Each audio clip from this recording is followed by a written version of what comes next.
but as we did see in that previous series, that he doesn't have to open like that, and he is going to open in this way as well, potentially with the Cairn opening, just as Windfish is going to do here with a Cairn Varden Diablo opening himself.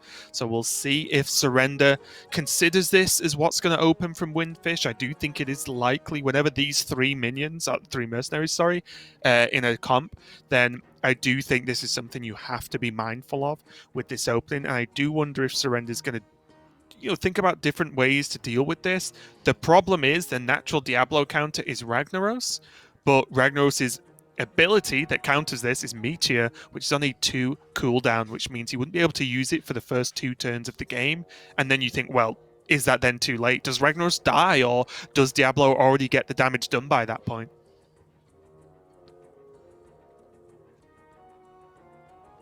Okay, Varden happens. Yeah, I think Varden happening is fine. You want the slows to be stacking as quick as possible, and it does look like Surrender is just going to go for, I guess, the general more standard opening that we see from this build overall. So just going to go for that and see how it works out. He does have this double blue. Wow. Windfish really knows what he wants to do turn 1 here, as those were just insta-locks going on. But we do see that with the 2 blue on Surrender's side in the form of that Jaina and Varden, it's possible he could go for a focus on Cairn, because that frost damage, especially the frost spell damage that you get stacked with Jaina, really starts to add up, because not only is it buffing Jaina's move turn after turn, it's buffing obviously Varden's AoE as well. Yeah. Surrender still debating with Tavish here. Yeah, looks like he's doing some maths. Well, he also has to work out whether he thinks Windfish is gonna I guess, yeah, Windfish always hits Tavish because his Varden will always hit, so he knows the aim shot will not deal the sort of double extra damage it gets if Tavish isn't targeted. So he knows that's not a problem. He can do like pure maths, I guess. There's no questions on whether these abilities will or won't go off. So these both players really here are looking at that 2-turn setup. Surrender's going to be fully aware that this is going to come down to how much damage that Cairn Diablo combo does next turn. Especially now with Doom Charge on Jaina, he knows that he is just going to be faster than everyone else. Mm-hmm. So Jaina's going to get procced this turn. Really unfortunate as well that Jaina's going to get procced at, what would that be? At a very low health, actually. Wait, did he just go for the auto attack as well? I didn't see that from Windfish. Did he not go for the AoE?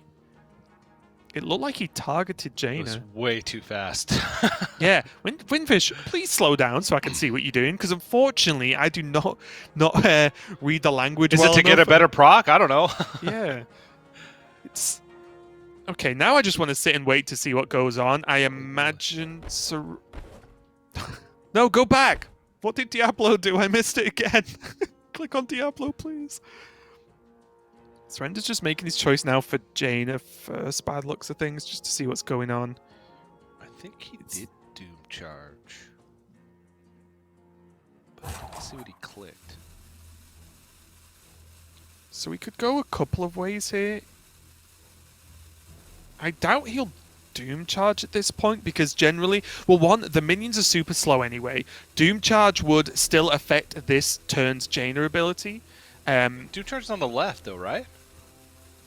Yeah, did he pick the one on the left? I didn't see. I thought he did, but maybe I'm wrong. Well, let's just find out. Let's live in the moment. Let's find out!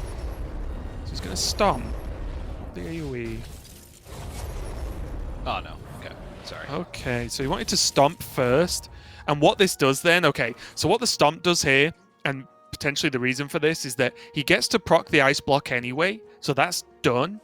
And now the stomp layered on top of the Varden slow means that because Surrender's now effectively like double slowed this turn, that the Cairn Diablo turn will go off and likely deal with this whole board from Surrender. Okay. I'm not going to do the instant super quick maths, but it either deals with the whole board or the majority of it. Yeah.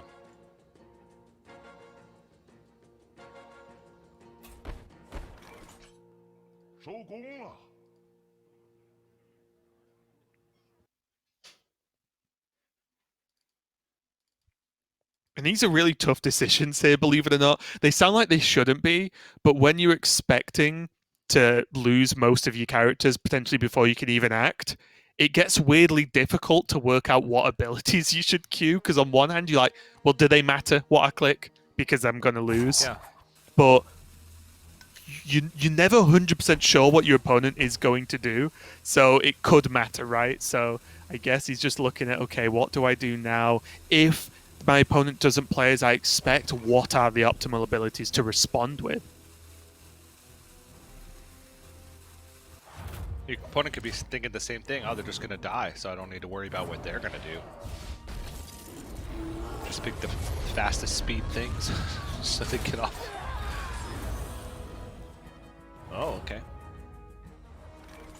I'm really confused. So I think Ken did his normal attack that turn, right? Yeah. His speed, I believe, was... Would it have been a speed tie? I can't remember what the speeds Wait, were, no. unfortunately. Did it not stop?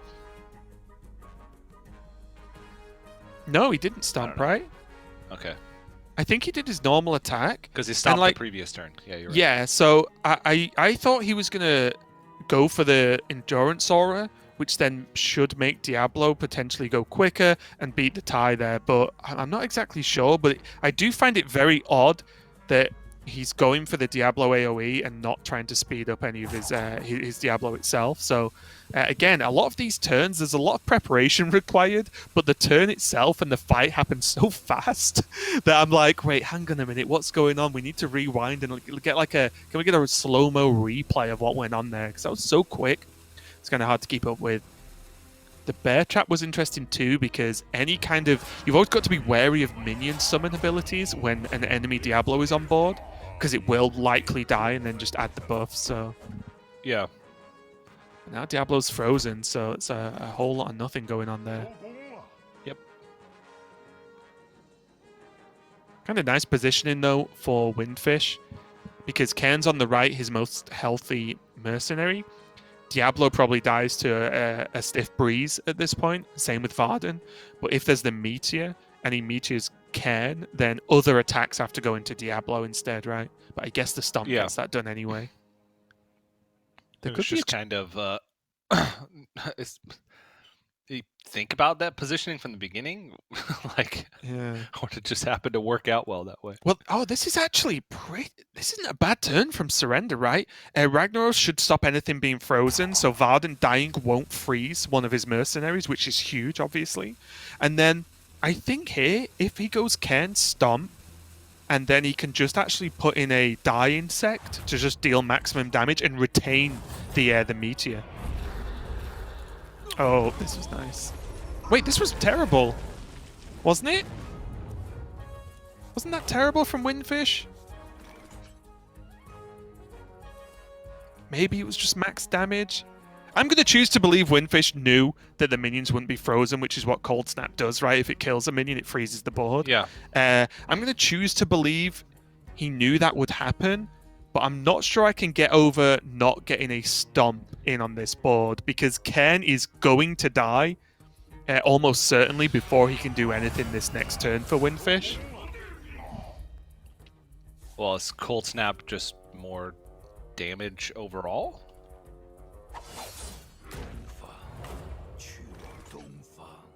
The problem is, though, is it more damage when you missed stomping on Ken? Ken just taunted, which did nothing. Yeah. So Ken could have stomped, slowed them down, and did damage, and slowed them down for this turn, which would help, right? Especially if you're expecting Diablo to come in, which you are, because it's the only mercenary Surrender's got left. That was very odd. But now we get to see a potential fire combo. This is what I've been waiting for. Since I saw the China deck list, I really wanted to see what this Baron Geddon can do and how it can really sort of push some fire damage. He's got, I think that, that's Living Bomb for the Geddon. And then he's going to meteor the board, which starts to stack up a ton of damage. I think he just one-shots Diablo with this.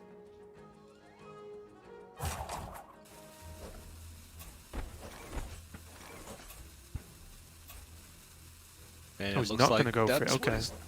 No, he's changed his mind. He's going off Living Bomb now. This is the problem when you're a little bit indecisive and in the rope. Yeah.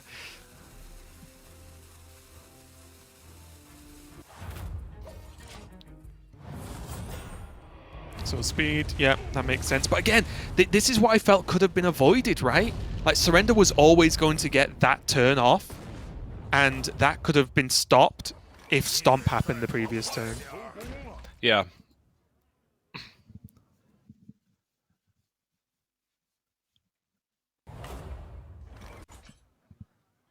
Okay, this is still looking close. Remember, Ken's going to reincarnate for Surrender. That little lightning bolt they added to let you know was great, because before that was added, the amount of times I'd forgotten whether I'd killed an enemy Ken or not, or whether mine had died or not yet, was quite large. It was very confusing.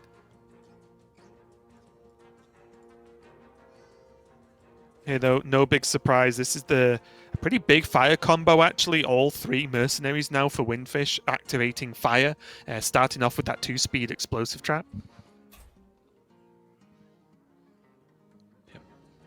Tavish having fire, not something you'd expect. That's the only one, though. Yeah, just the explosive trap. Mm-hmm. And again, it's not like you want to play Bear Trap, right? Because then it dies and buffs Surrender's Diablo. Yeah, the Diablo, yeah.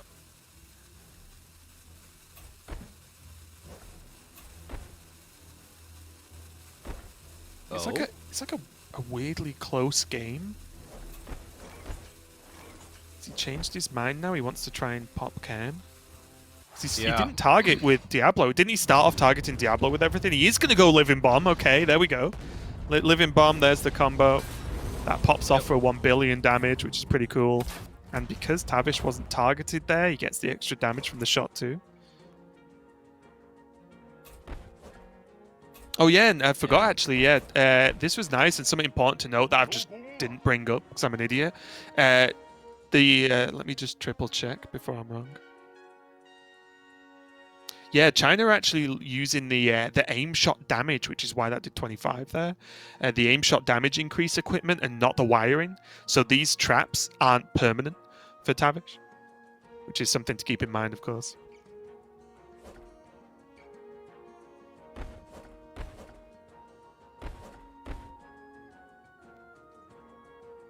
But it's turned out to be maybe not as close as we thought on the previous turn.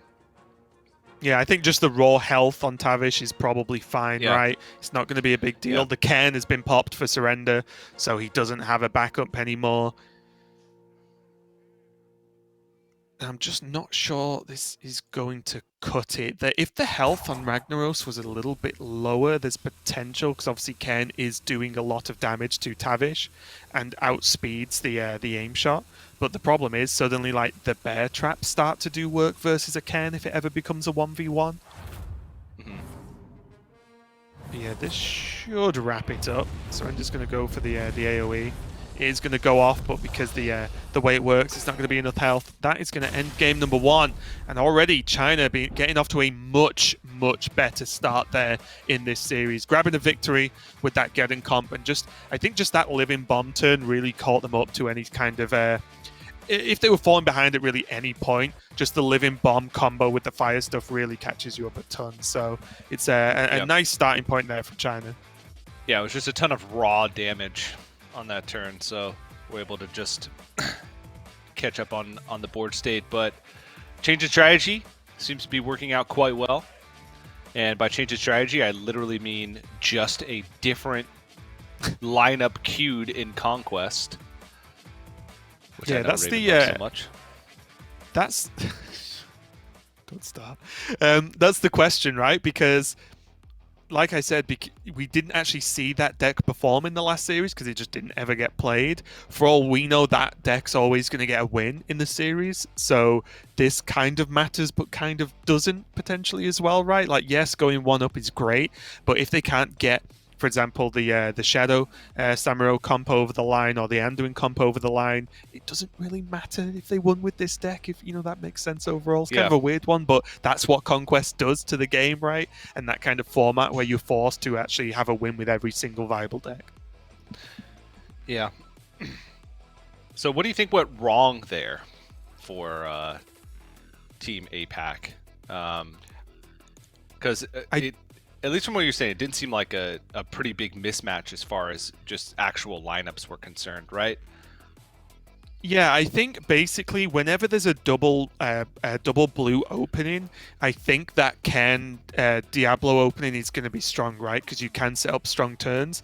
Even though we saw Team China go about it a little bit of an odd way, not necessarily wrong at the beginning, but just a bit odd, where they're not actually going for that big AoE turn straight away. I think they delayed it a little bit because they wanted to just do like singly pop Jaina's ice block and then have some AoE to try and burst out the turn. And Surrender didn't look completely out of it at that point, but I think just the Tavish coming into the game so late and having that extra aim shot damage really starts to stack up, because Tavish is a weird one where whenever you're against him, especially if he's got the aim shot equipment, which Team China are running, it's difficult because you think, okay, well, we need to damage Tavish because if he's ignored, he's going to deal more damage. But if you damage Tavish and that's not a priority target other than for that one reason, then you're losing damage elsewhere unless you manage to hit him with AoE.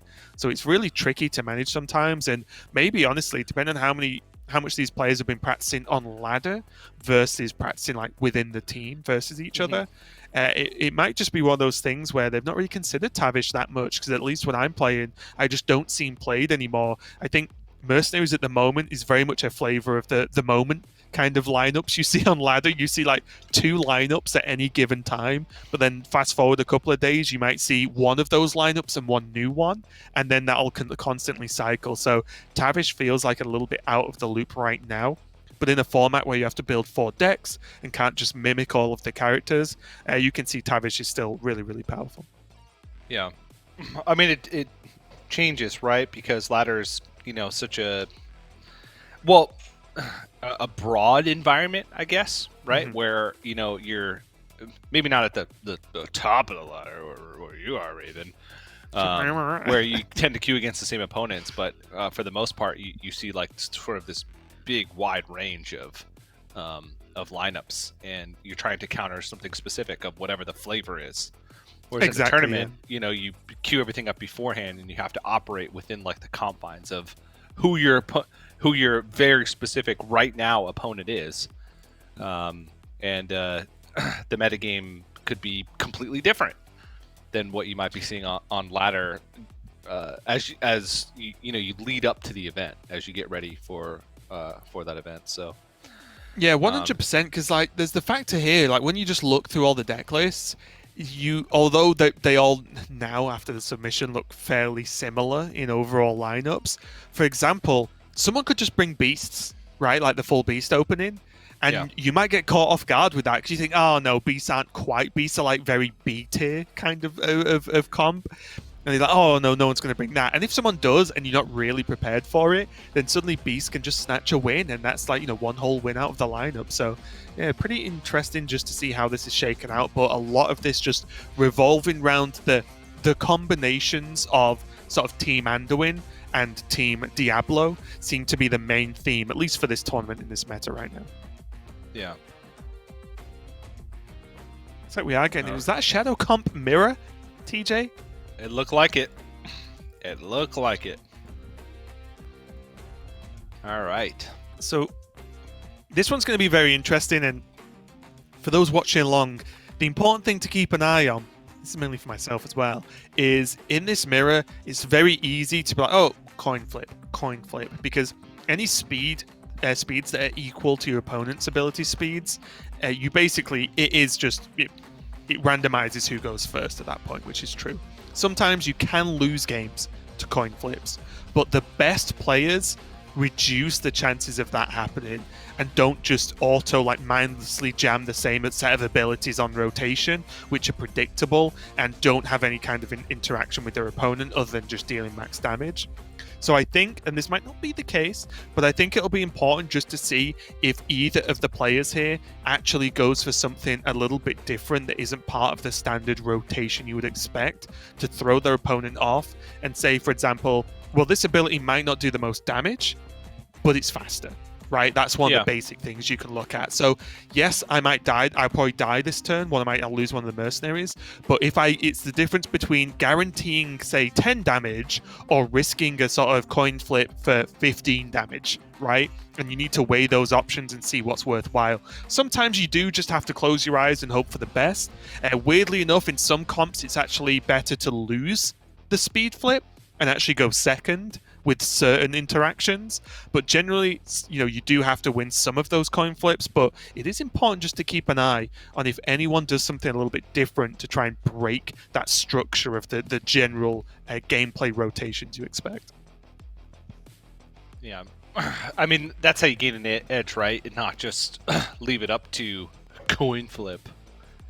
Yeah, I mean, just try and go for something a little bit off the wall, and you kind of need to be practiced on those scenarios too, right? You can't just do something different for the sake of doing something different. It has to be thought out, or else, your opponent's just going to do the standard thing, and it's a standard thing for a reason. 100%. And the easy way to sum that one up is when I was learning the game a lot and laddering, say I'd play a mirror, I'd get dumpstered in the mirror. And I was like, well, how is this possible, right? I've been destroyed. It wasn't even close, right? I was just easily lost. And then the more I played the mirror against good players, I was like, wait, they're actually playing differently than I am. And it's not even close anymore, right? Like, I've got no chance because they're making these different plays that are sort of against the grain of what's expected. So it can work out.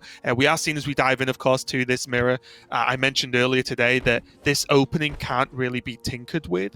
Like, you have to start the double shadow with the Samuro for anything to really work out, because otherwise your synergies don't really play off each other. So already, I imagine we're going to see the same targets here, going to be on that Vol'jin.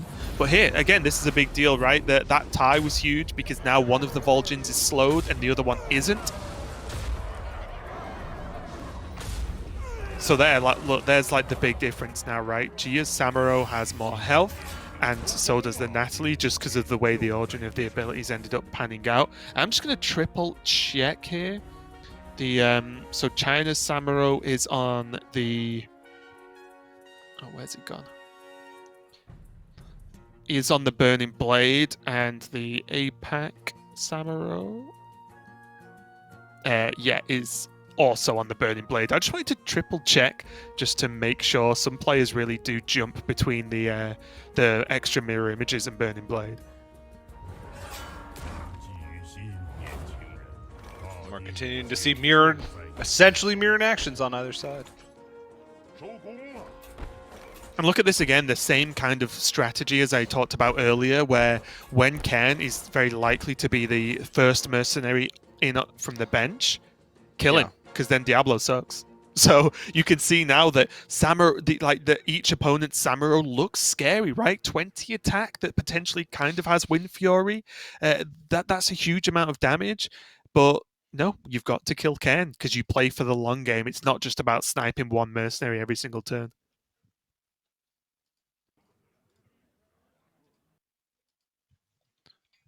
Well, it's a race to kill the Cairn. When did that strategy get adopted? Like, obviously, Cairn and Diablo have been at the top of the metagame for quite some time, and I know a lot of players just haven't put a lot of value on killing Cairn in the past because of how durable he is. But well, that's Cairn 1 gone for Gene.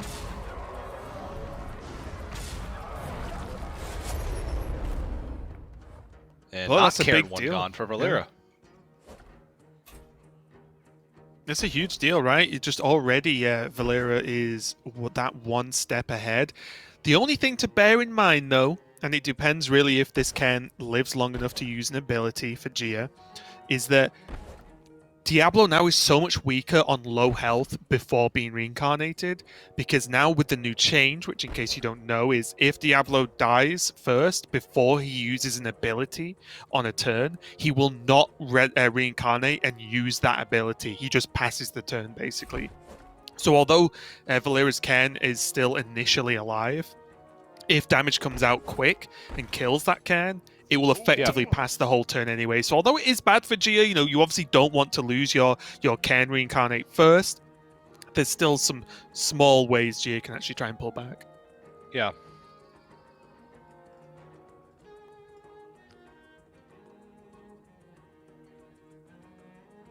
Yeah, so it's effectively even if the Cairn dies before it even gets anything off. Right, the only difference is, obviously, Valera's Cairn will have more health, right? Because Gia's is already on 30, but in terms of actual like game impact on this turn with abilities, yes, there is potential at that.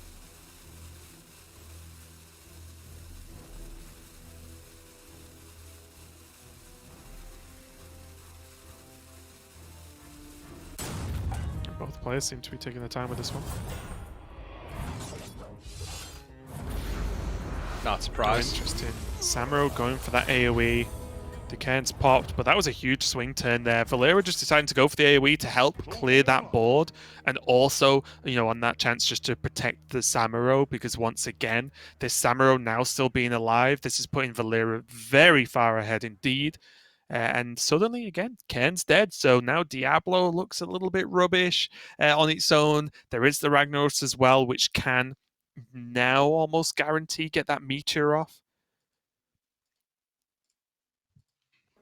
But still, Valera's board is looking very healthy because 40 health on that Cairn is not in the same situation as we saw earlier, right? Where the Cairn being much lower health means that you aren't guaranteed necessarily based on speeds to get that ability off. But now with 40, he's unlikely to die before he can actually make a play. Yeah, and it's mirrored comp, so even if Valera's just able to do some damage to the board for Gia, then you know you're looking at the same fresh mercs coming in off the bench that are just healthier. Yeah, and because there's not really any big synergy plays for Gia right now, and there probably isn't really for the rest of the game, not impactful ones anyway, then you are completely right. It's like, it's not like Gia can now wipe this board this turn, right? Because I don't think she can make it happen just based on speed, right? The Diablo AoE isn't really going to achieve anything. There is a good amount of AoE in total, though, with Michi, I'll confess. I haven't sat and done the maths on all the abilities. I'm trying to just keep up with what two players are doing on all the abilities instead, but it looks like Gia is trying to focus down that Natalie to potentially reduce down some of that AoE damage, and also, with Natalie, of course, the AoE healing that can follow up. Oh yeah, Valera just cashing in on some Samuro damage here without losing any health on his own. There's the big heal. Yeah, this is really starting to slip away now. Die Insect goes for 44. Not good enough to kill Samuro, so not good enough to repeat. And I think we're getting to the point now where it's too much to come back from. And again, it is just the problem. And I do wonder how this sort of game plan is going to evolve, in that the more comps we see that can just tank the other two heroes and just farm the Cairn when it hits the board. Like, Diablo just looks so much worse, right? Without that speed push. Yeah, it's just not really doing much. And, I mean, that just... with that strategy evolving, it just leads to the snowball effect of getting ahead in any mirror with these kind of comps. Yep. Just that much worse. Yeah, and look, there's the AoE from Diablo. Gia doing what she can, but yeah, I imagine this is going to be a concede. The fresh Ragnaros off the bench, just there ready to drop a meteor on the remaining minion, looks good enough to me. And again, a really good follow-up there for Team China, and they look so much better. Maybe that break was good for them between the matches to just reassess, point out what went wrong, and just refocus, because overall, I think the play looks much sharper than it did not too long ago in match number 1. Yeah. Definitely did. And, you know, sometimes just the change of matchups, fresh mind coming into a match can help a lot. But, you know, APAC was able to get a pretty big advantage in the constructed portion that we just saw. Taking both constructed series, so going up, you know, 3 points to 1 in the head-to-head. If China was able to take both of or split the Merc series, it would at least get them closer, right? Yeah, and that's what's important. I guess we've not really mentioned it at this. Obviously, people are always tuning in, but the points aren't only for like who wins Mercenaries, who wins Constructed, but the points all get added together, right? So even though it might sound weird to be like, well, if both players win each one series, either side in this Mercenaries, they both get 1 point. It doesn't mean this whole thing's just been a draw, right? Because those points do start to stack up for each region as well. So I think we've seen the value already as we're moving on towards the end of day 2 now, that every single 1 point you can grab, even if it's not the best outcome in any particular scenario, is worthwhile, with especially Battlegrounds maybe being the singular most impactful, because Battlegrounds can't be split, right? The winning team gets 2, the losing team gets 0. Yeah. I'm not here for Battlegrounds, though, Raven. You're only here for Standard, right? Nope. Right now, I'm here for Mercenaries. I'm here for it. Have you been enjoying it? The only thing I care about TJ? at this point in time. Been enjoying I mean, this? It's been better, close, right? So, yes, it's been better than I thought because of everything that's happened over the past couple of days. Obviously, but yeah, it's definitely a lot higher level than I was expecting to come into. So, but I'm enjoying it. I'm enjoying it. And something Makes me important want as to well. max my cookie. Wait, of all the heroes, of course, I expect you to have all the Murlocs done by now. Excuse me. The one important thing, though, as we slowly try and turn this back around to the series that we're actually commentating, is that Shadow Samuro is now a win. It's done, right, for Team China, which means that it's just going to look a lot better for them in the rest of the series now, because that was what was really struggling. Whereas Team APAC have a lot of work to do now, having to get all 3 wins with 3 different lineups. Yep. Even if they have some good matchups in there, it still can be tough to come back from a deficit. But a little bit different than, if we were talking about Conquest and Standard, where a lot of times sweeps aren't likely, but happen way more often because of the fact that you're just, trying to target something specific, where Mercenaries, you're just trying to have generally good comps overall. So right. with maybe some things targeted in there specifically, but it's too hard to target like one lineup unless you're absolutely sure that every other team is going to bring this specific lineup, right? Yeah, and there's weird things that can happen as well. I think I was talking to the other casters about this yesterday, in that most of the Mercenaries have one clear best equipment right now, at least in the meta. Obviously, things can change, but most of the Mercenaries have one clear equipment. But some of the best Mercenaries have like 2 you can equip. Not as common right now, but earlier on, and I believe there was I think I was watching one of the Korean mercenary tournaments the other week, and a lot of the players were actually favoring, for example, the plus fire damage on Ragnaros instead. So it's a more squishier Ragnaros with less health and not immune to those freezes, but with the extra fire damage to buff not only Rag, but then you look at buffing Diablo's AoE, you look at buffing any other characters you may have that deal fire damage. Those can change very important numbers, right? If you're looking at, say, plus 6 fire damage, then obviously with that double effect, that means plus 12. Like, those numbers add up very quickly. And the same can be said for Samuro, right? There's a huge difference between Samuro with the 2 mirror image play versus Samuro with the Burning Blade for the sort of singular high stacking damage. And some of these minions mercenaries, can change a little bit based on those equipments. And I imagine it's only going to get more broad going forward, right? As, more mercenaries come out, maybe equipment gets either, buffed potentially for the other equipments that aren't as common. Maybe we see that. I was going to say, don't quote me. I was going to say equipment added. Oh, that's a slippery slope. Yeah, don't quote me on any of this. But it could happen, is all I'm saying. Yeah. No, you're right. Or what might happen is you actually, the more you level up mercs, maybe in the future, you unlock additional equipment slots so you can use more than one. Then things start to get really spicy. Well, then you need more equipment, so you have more options for your equipment slots. Everyone's and then a winner. Everybody just gets the equipment instead of adding more tasks for the more equipment. Okay, suddenly looks like we are already in now. It is going to be the Anduin comp with a big healing and nature focus with the Sylvanas finisher coming out here for Windfish.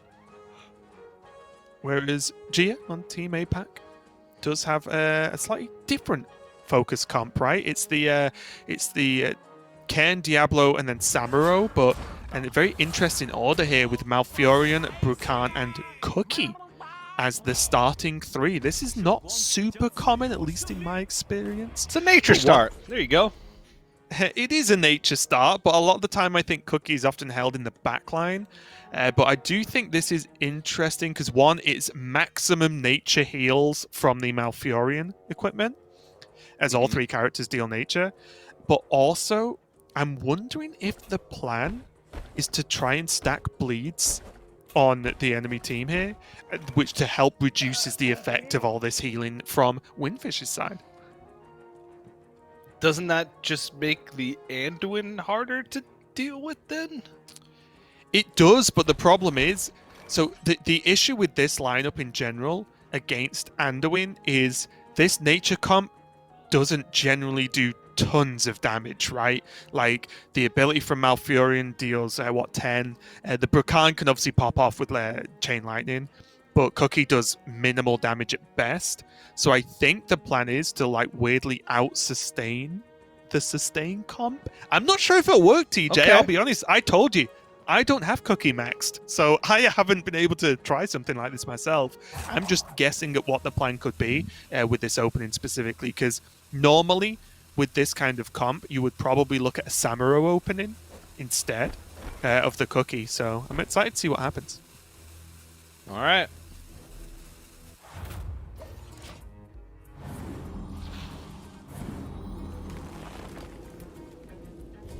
Cookie.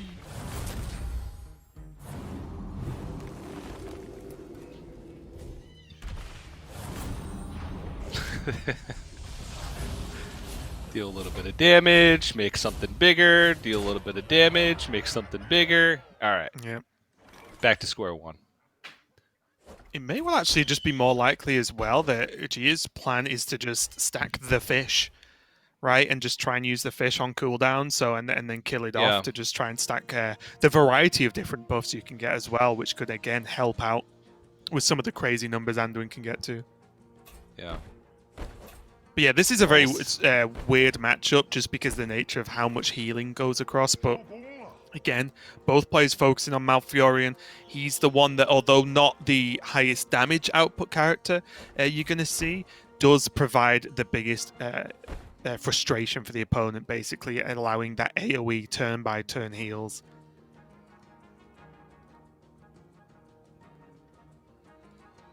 I'm just waiting for these lightning bolts to potentially stack from Brukan, because again, in some matchups, Brukan ends up using Muddy Footing a lot to just slow different opponents down, especially Samuros, because you take it like a 50-50, and if you hit them with Muddy Footing, then suddenly they don't get to pop off with their attacks quick enough.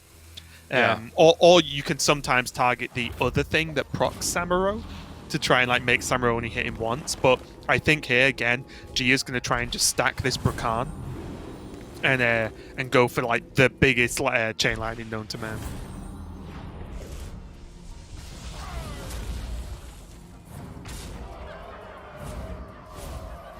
It's probably, well, almost certainly it's going to finish off Malfurion. So Malfurion dead on both sides.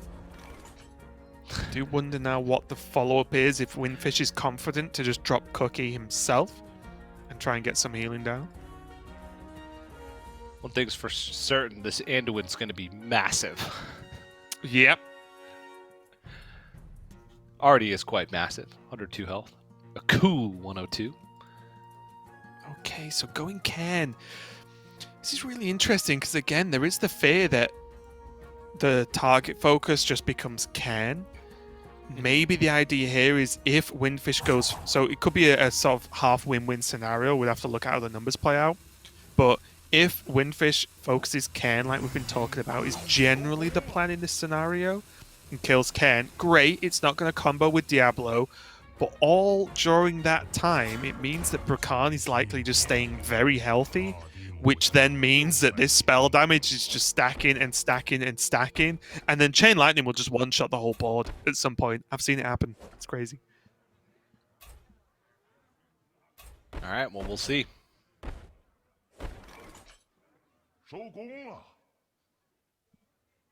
And you see there, yeah, I think Windfish just going for Brukan. That's the one you can't leave right now, which does open Gia up for a potential Cairn Diablo swap in afterwards.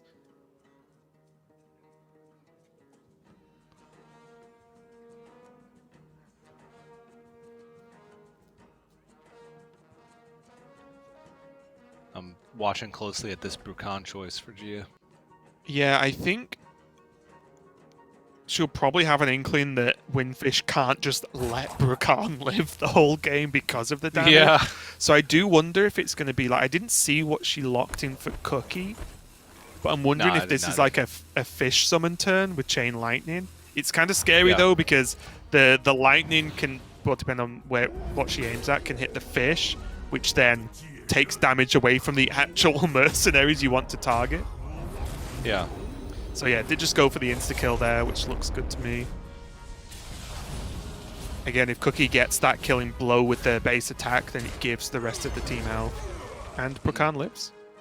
With another lightning bolt, TJ. I know. Gia just maxing this spell damage, because with that stomp, I believe now it's just 100% that Gia can go Endurance or Chain Lightning and pop off. And what has that been now? Is that 3 lightning bolts? So plus 9 spell damage? Yeah. Cool. But Brukan's not going to live very much longer, judging by these attacks. Better cash in while you can. Yep, I think Gia's milked it about as much as possible now. But the damage will be ridiculous, so it's worthwhile. I think if one of the problems you can run into with Brukan against certain comps is if you focus too much on the speed alteration with Muddy Footing, then you do your Chain Lightning. It does good damage, but nowhere near as much as it's potentially available. Yeah.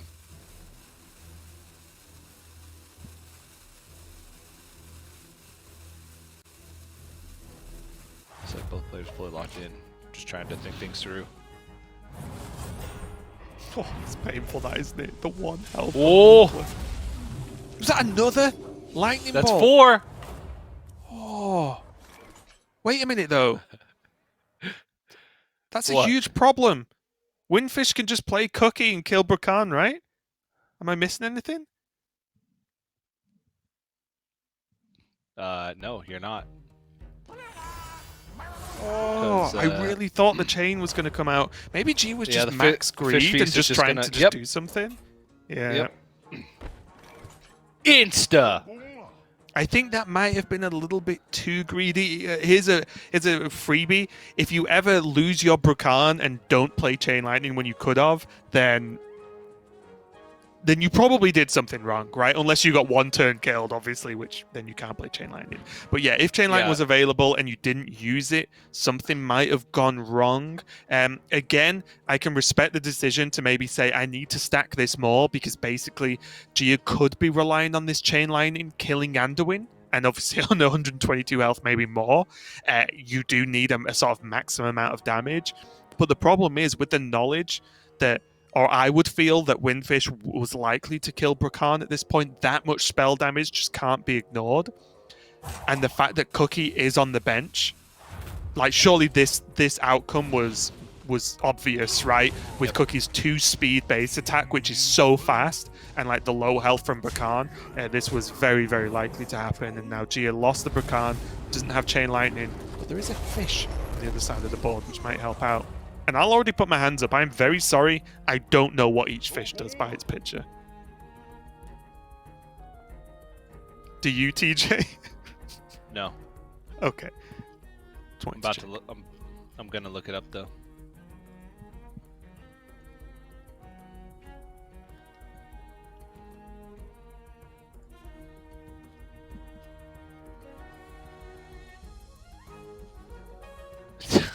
Never mind. Apparently the information is just nowhere. It just doesn't exist. You've got to be in the game to understand the game.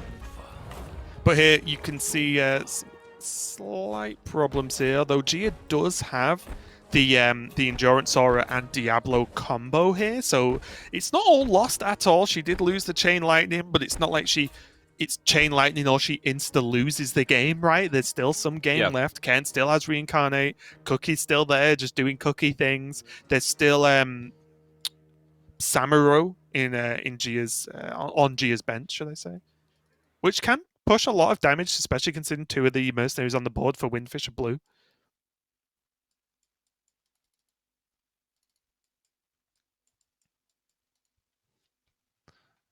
The worst part is, I was just about to say, oh, what? Hover the fish, Windfish. Just hover it so I can see. Then I was like, wait, I can't read what it does. It's not going to work out how I wanted it to. It's okay. In the patch notes. They're not there, are they? No, they're not. That was one of the big questions when the characters were announced. Like, but what's a fish? It's like with Eudora, what's a cannon?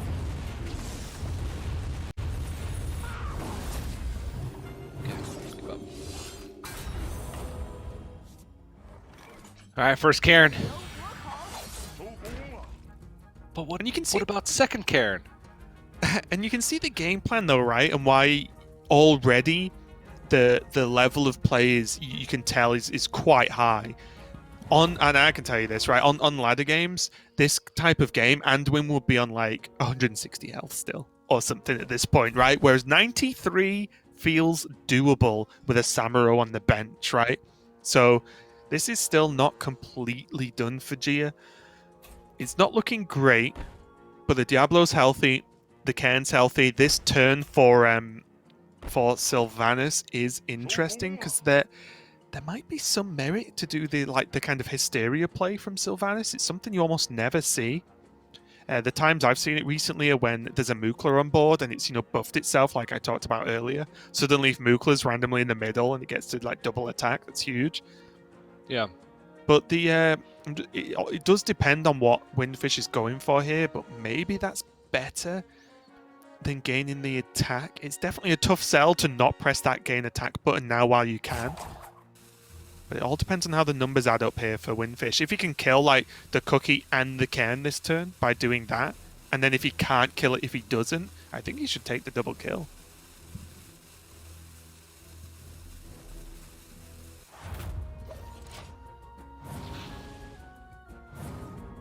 There's the flying fish from Gia, but not going to be fast enough. Nope. It's going to be Cookie gone. And with this play, I imagine it is going to be the attack game from Sylvanas.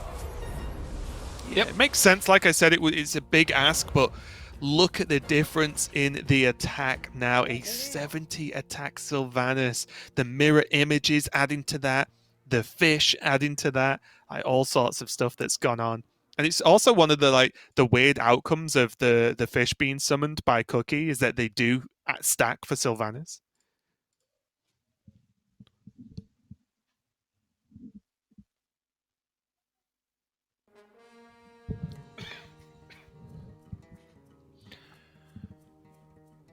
Gia deep in the tank right now. Yeah, this has a chance at drawing actually. Which would mean China would win as well, so that's something that Windfish should definitely have in mind. Yeah, because of the Sylvanas? Exactly, because you can see, right, Sylvanas deals 70 base, right, because there are no blue minions on board, so it's not going to deal double, it's not going to deal like insane damage, but it deals 70 to the enemies on Death Rattle. So if Windfish can find a way to just bring this Diablo down a bit and obviously bring this Samuro down a bit, there's a chance. It's just going to be timed well as well. Yeah, because the rules, general rules of Conquest, if there's a tie, both players are awarded a win. The only time where that doesn't happen is when the score is 2-2. Right. In which case you do a regame. Yeah, Gia might be able to like ninja this as well, because there's a chance I'm wrong on this, and if I am, I really apologize. This is something I should know 100%. But the Sylvanas Death Rattle, I think, might be able to target the mirror images. Well, but it's all enemies actually. What am I talking about? It's the unupgraded versions. It's not all, so it should be fine. Gonna be the big hit there. 70 damage on Diablo. That's absolutely insane. And suddenly now, was that a self-target? It was, right? Yeah. Yep. Is there any way that Gia does this? For the draw, again, if there is a draw, China win anyway, so it's not like a draw steals a victory for Gia in any way, shape here, but the self-attack from Sylvanas would deal 70 to the board. Oh, did he change it? Yeah, he changed. Hmm. And it looks like as well that the images we used last turn, so Samuro is a maximum of speed 4, but Ken has endurance aura, which can speed everything up as well. So I'll be honest, TJ, I think this is just a bit of a mess, and I'm not exactly sure what the outcome looks like. But either way, Yeah. I think there's no way, right, for Gia to win without win. Sylvanas dying, if Yeah. that makes sense. So, which sounds Or very getting obvious. or getting something above 70 health. Yeah. Like,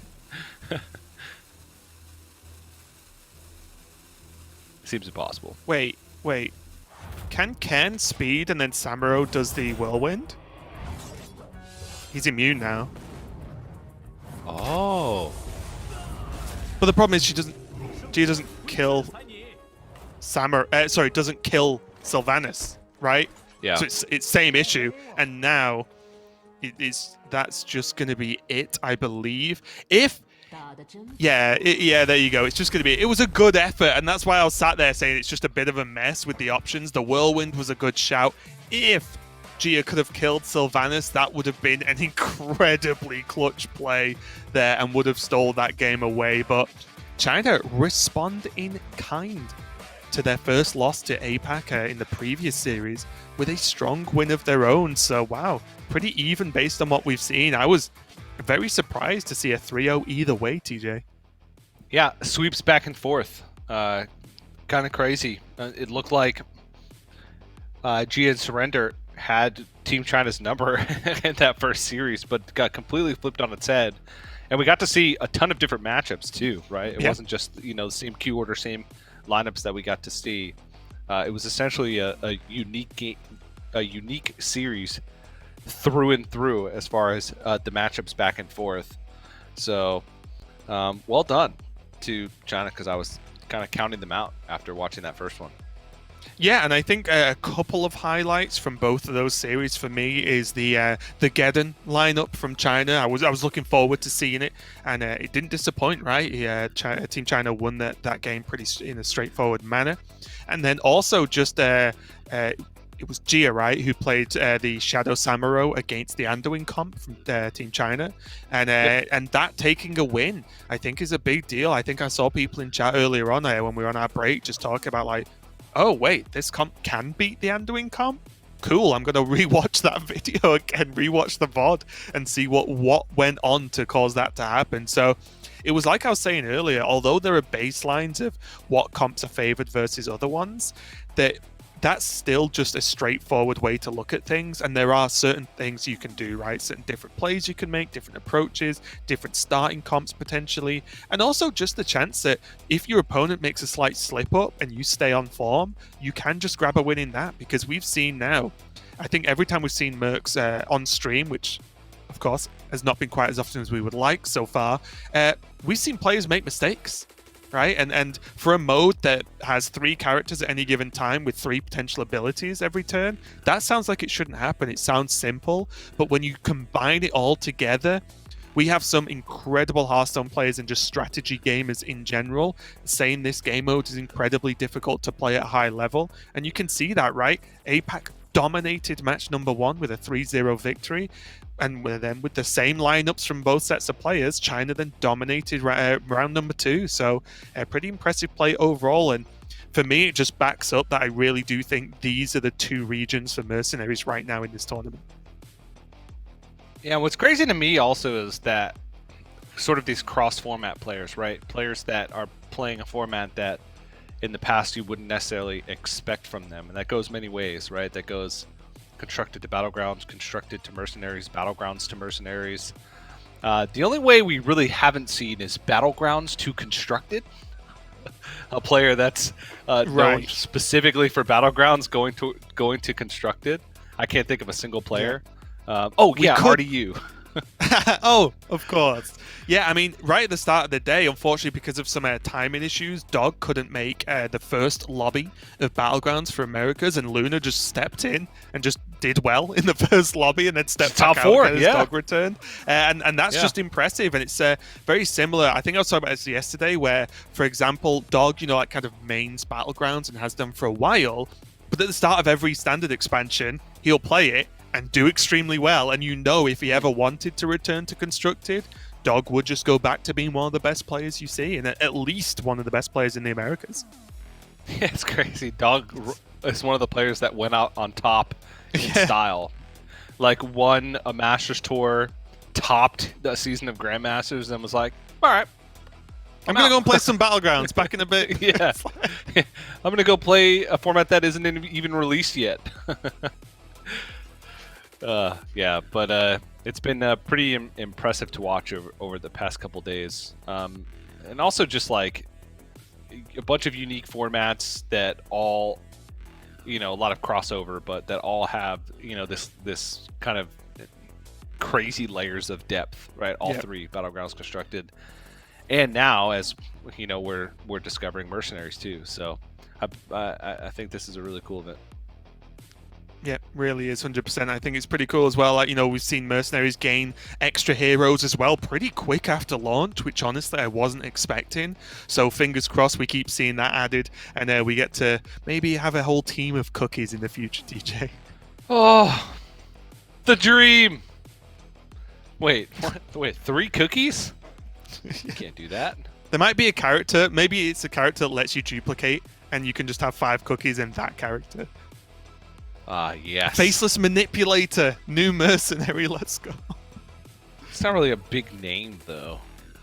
Like, it's not really like this. Doesn't have to be. It would be Cookie, number 2. That's a big name.